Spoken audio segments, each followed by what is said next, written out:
Pemirsa, bujang tanggung yang masih sekolah SMK kelas 2 di Palembang ini ketangkep warga Sako karena diduga transaksi tembakau sintetis di depan Jalan Swadaya.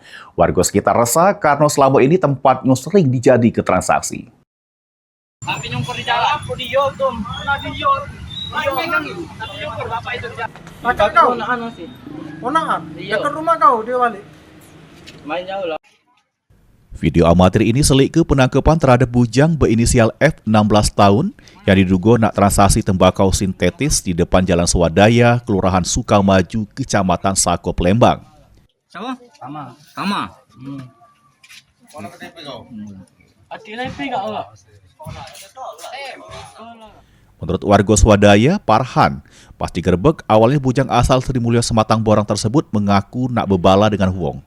Namun warga yang curiga karena ngoret-ngoret tanah tak percaya.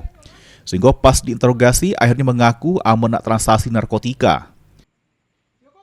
Sayangnya lanang sikok lagi rewang F ngelari ke diri dari kepungan warga, bahkan warga sempat selik barang bukti di box motor. Iya, 500 itu. Untuk Asma tadi.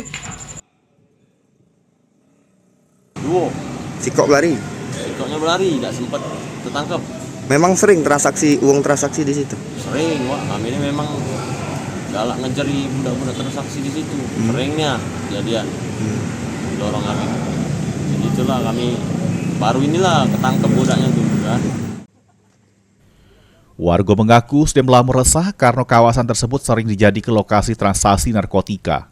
Meski beberapa kali berusaha menangkap pelaku namun selalu gagal.